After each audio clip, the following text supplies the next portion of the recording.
Hi, what you're about to watch are 7 short videos I originally recorded in 2014 called How to Get Depressed. I play it completely straight the entire time. Some of it will make you wait for it, but when it hits, it hits. Stay with me until the end because there's a twist. Hey, don't you And just thanks for love all watching. those how-to videos on YouTube? Well, now I can do it too. I'm here to help you, and I'm an expert. Hold on, let me get into it. Let me get ready here. All right. All right. For years, I won the game of depression, and now you can too. I mean, why on earth would you want to learn anything from anyone who's not an expert? And I, my friend, am that expert. I'll even show you. And I'm going to have to make this a series because this is important stuff. It takes time to master. And I'll show you my degrees. In fact, I'll put one right here in just a second. And then after that runs a bit, I'll put one over on the other side, probably over here. But anyway, but today, why don't we start with body language? Yes, body language is very important. Oops, I almost went to another accent. Okay, and with body language, you can be depressed in no time. So if you're ready, I want you to do this with me, all right? Now, first of all, if you're sitting up straight, cut that shit out. We can't sit up straight. What we have to do is, first of all, you need to arch just a little bit, okay? Arch your back a bit, kind of round the shoulders, relax, kind of like, yeah, that's it. I think you've got it. I think I can see you. You've got it. Okay, next, I want you to look down. That's right. Stop looking at me. Look down. And don't smile. Because if you smile, it'll ruin the whole thing. You have to be, you have to keep a straight face, a frown, just a little, just a little. And in no time, you'll be depressed too. And it works, doesn't it? Doesn't it? Okay, here's another award, which is over here. That was a pretty decent one. Although my favorite, I'm not sure which is my favorite, but I'll post one on this side too. Um, let's see, what else about body language? Just remember that whatever you do, never look up and never smile. After all, if you look up, it'll make you happy. If you smile, not only will it make you happy, but it might make those around you happy. And what the hell are you going to do if there's a bunch of happy people? Let's mess things up, okay? Alrighty, we'll talk to you next time, and I'll make it quick. I'll make it short. I'll be back soon. I have to just think about what's the next most important thing so that you too can be depressed. Hello, welcome to day 2 of How to Be Depressed. I'm Andrea Potti, your coach. Now, today is going to be about food and depression. But first of all, I have to make sure that you do your exercises for day 1. It's very important. You can't skip along. You have to do it in order to get the most out of these classes. Now, let me just add quickly that the posture that we did in day 1, it's very important, and part of it is that when you slouch and get depressed, you also tend to breathe more shallowly, and that without the oxygen, that helps you to be more depressed. So don't forget that. Okay, now with day 2, we're going to talk about food. Food is very important. The things that you need to eat to stay depressed are processed foods and junk foods. Just remember the big no-no. Never drink a green smoothie. Green smoothies are terrible. They're absolutely terrible. They have nutrition in them. They oxygenate the blood, and they might make you feel good. So we can't have that. Okay. Now, if you eat something like, how about potato chips? Or if you think here's a favorite. Here's a favorite. You can pretend you're eating fruit by putting a Pop-Tart in the toaster. Yes, yes. I don't know how they get away with that, saying that there's actually fruit in there because it isn't.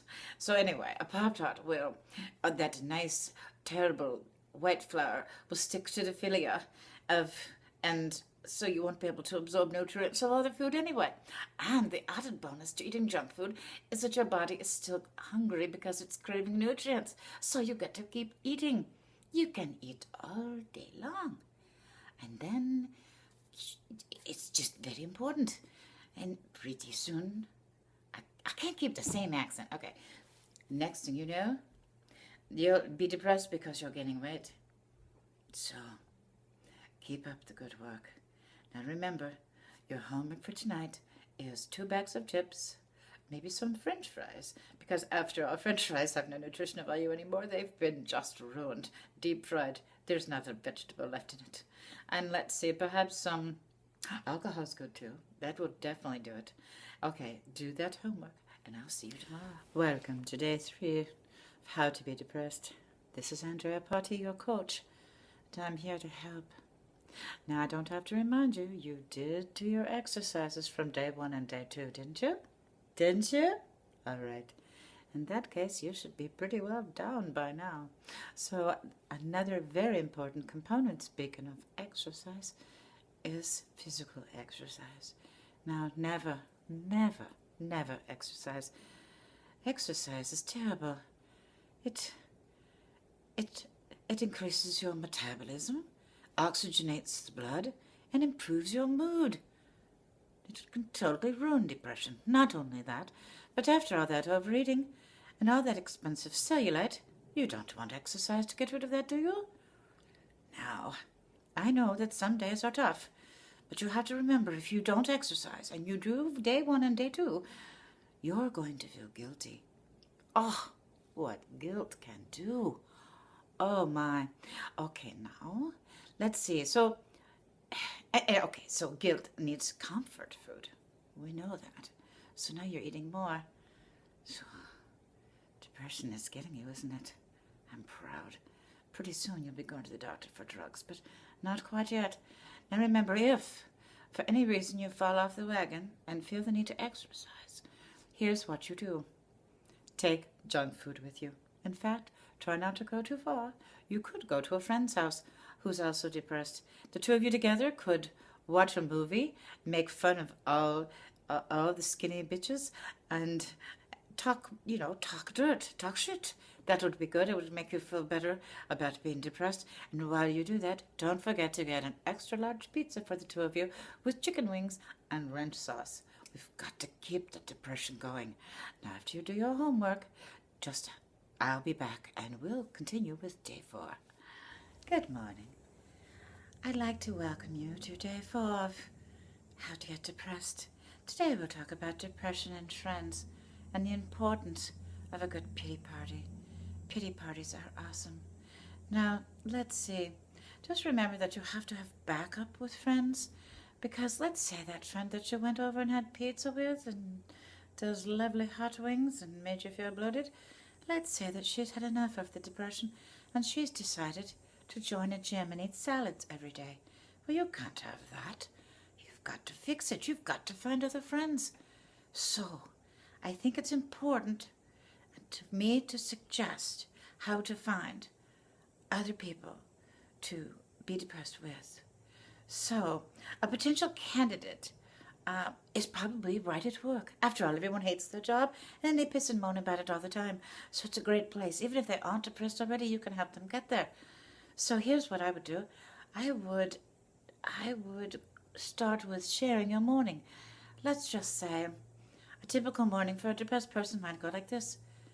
You get out of bed and stub your toe on the way to the bathroom. Then, let's see. And unfortunately, the cat threw up the night before and you didn't know, and you stepped in that. So now you have a stub toe and cat vomit on your foot. On the way to the bathroom, you're pretty upset about that, so you sit down to pee, but somehow you don't quite get your pajama bottoms all the way down and you pee on them. When that happens, you get very upset and you take them off and throw them. When you throw them, unfortunately, it hits the toothbrush on the edge of the sink and knocks it behind the toilet. Well, you can never use that thing again because you haven't mopped in ages. So, excuse me. Let's see. So you decide to go ahead and get in the shower. You get in the shower and go to wash your hair, and unfortunately you forget to buy shampoo. So you try to use bar soap because that's all you have, and that didn't work at all. So anyway, you decided to get ready to head off to work, and on a lark, knowing that you're hungry for breakfast, and heaven knows you wouldn't have a green drink, you decide to open a bag of cheesy Doritos. You open the cheesy Doritos, you eat a few, feel wonderful, and unfortunately you make the mistake of wiping them on your white pants. this sends you running into your room to change clothes. So by the time you get out to your car and realize that the low fuel light is already on and you forgot to get gas yesterday, you're already late for work. So you decide as long as you make every green light, you'll be fine. So you go ahead and go, you take that chance. But what happens? Well, you hit every red light, you're 8 minutes late for work, and by the time you get in there, there's a note on your desk from your supervisor wanting to see you. This is your day. Now, if you can tell someone at work that story and they can one-up you, well, you've just made a wonderful friend and you have a candidate for future pity parties. Pretty good, isn't it? All right. Let's see. I'll see you tomorrow. But work on that one. You've got Hello. to have those friends. Andrea Party here, your depression coach. Already we're at day 5. Can you believe it? Today we're going to talk about sleep and depression. You should be on a roll. In fact, you should be having trouble sleeping by now. But if you're not, don't worry too much. I do want to explain to you that most people, it takes them years to be depressed, and they do it with no training at all, if you can imagine that. In fact, they take such baby steps, such tiny steps, each and every day. They're not even aware of what they're doing. But you have me, so don't worry about that. I'm here to help. Anything I can do for you, you know. In my heart, I'm going to do it. Okay, now let's see. As far as sleep and depression goes, if you're not having trouble with sleep, there are some things that you can do. First of all, having lots of caffeine during the day will block you from sleeping correctly, so that's always good.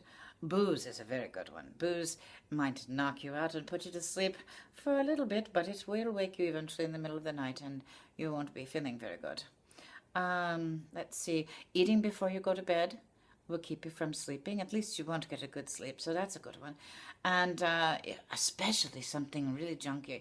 So I would suggest having a bowl of sugar cereal with milk just before bedtime. That should be the ticket, I'm telling you.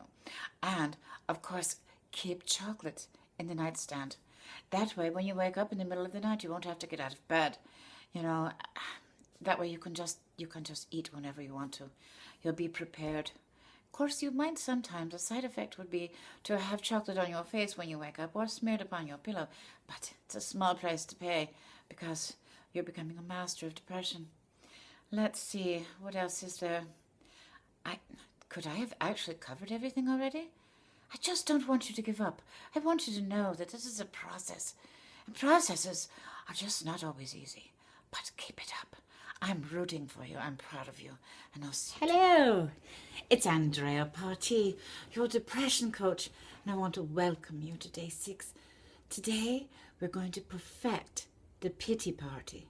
Yes, the pity party, there's so many ways to play that one, but I'm going to do the best I can to help you with that today. And then we're just going to wrap it up. Let's see. The most important things to remember are never, ever be grateful. Because if you're grateful, you might get happy. And we can't have that. We've been through this before, and that's just a no-go. So what we're going to think about is anyone that has something better than we do. That's pretty easy. I mean, no matter how much you have, there's got to be someone with more. So you need to focus on them, not yourself, and nothing good about it. So anyway, let me get straight into this because I'm wasting too much time. Let's say, how about someone who's thinner or looks better, someone who's younger? After all, there's nothing you can do about youth, so you can feel sorry for yourself for being an old hag. But if that's not your thing, you could feel sorry for yourself because someone has a better house than you. It could be bigger. It could be newer. It could be more expensive. It could be in a better part of town. Pick and choose. Go down the list. I know you can find ways to be jealous of that. And after all, we're feeding the ego here. Well, actually, we're starving the ego. And so that's what we're doing here. We're going to starve that ego. So how about a better car? Does someone have a better car than you? Someone with a faster car, someone with a sportier car, someone with a better color car than you. All those things can help. And what about children? Does someone else have better behaved children? Of course they do. Especially when you're so depressed. If you're depressed, your kids are going to act like shit. We know that. So that's always a good one. And let's see, people that make more money. Oh, and here's a good one. How about alimony? Let's just say that the bitch down the street who never lifted a finger to do anything is getting more in alimony than you make when you work your ass off. That's a good one. Let's see. What else? What about someone who has a better looking husband? Yes. Or a better looking boyfriend. Or they do more for them. Or, and even worse, what if someone has a better looking boyfriend and a better looking husband? That sucks the big one, doesn't it? You just want to tell on them. Anyway, that's kind of a different realm. But you get the picture here. Now I want you to work on that because I know you're doing well. And it's going to be harder to concentrate with that lack of sleep. But I want you to work on it. And just remember that everyone has it better than you. Everyone. And that's enough to be depressed about, don't you think? I think that's it. Tomorrow we're going to have graduation. And we're going to have just a little bit of a commencement speech. But I just want you to know I'm proud of you. I can tell that you're haggard, you're tired, and you're ready. Okay. Hello. Welcome to day 7. It's Andrea Party, your depression coach. And today is graduation. I know you've worked your buns off. You've done everything, haven't you? And now you're in a state of depression. I want you to know, first of all, that your certificate will be mailed to you and delivered shortly. In the meantime, it's time for my little speech. Let me see if I can remember everything I wanted to say. I didn't write it down because if I write it down, of course, I would have to read it and then I would probably get confused. But anyway, okay. The trick is, now that you know how to be depressed, you know how to be happy. I don't want you to be depressed. I want you to be joyous. I want you to feel happy, and I want you to have a life filled with gratitude. So, now that you know what to do, you just have to undo it. Do everything the opposite, and you too will be happy. So let's just take a brief look over what those things are. Let's say, if we go back to day 1 in posture, and looking down, just do the opposite. Sit up straight. When you sit up straight, you get more oxygen. You feel better. And look up. In fact, no matter how down you are, here's an exercise for you. Go outside, preferably when it's sunny. Stare straight up and grin. Grin like the Cheshire Cat. And just for 5 minutes. And I don't care how depressed you are, you're going to feel pretty darn good. And if that embarrasses you, well, let's just say someone walks up to you and says, "What are you doing? What are you staring at?" You just grin and say, "Can't you see it?" And turn and walk away. Then they'll feel like an idiot, and you can just have something else to be happy about. Let's see. And then when we get into food, cut the crap, for heaven's sakes. Have that green smoothie. Have a salad. Eat something, well, because you deserve it. You deserve to give your body those things. And for heaven's sakes, get some exercise. Take the dog for a walk at the very least. You can have some bonding time. And if you don't have a dog, borrow somebody else's. Join a gym. Do whatever. Anyway, you know what I mean. Movement. Movement makes you feel better. It just does. So what else? Let's say, and at work, come on. Make your coworkers laugh. Tell jokes. Be yourself. It'll shock the hell out of them. And you'll go home happier. So, I think that's pretty much it. I can't thank you enough for joining me, and I want you to know that this isn't all I do. Good thing, isn't it? But if you'd like to hear more from me, or read more from me, I also write books. And I'm going to put a couple of links up there just for fun. The first one that I wrote about a year ago is called, I'll put it right up here, it's called Aging with Humor and Grace. I talk about all the ridiculous things about getting older and make fun of myself, but all in all, it's a pretty good life. So let's see. And then my other book, which is due out in a few weeks, is called Put Down the Damn Toilet Seat. And as you might guess, it's about raising children. My children are grown now, but they still know how to bug the crap out of me. God bless them. And they still love me. So again, it's making fun of things. So I just want to thank you. I hope you look me up, drop me a line, have some fun, share my stuff. All the best to you. Thanks.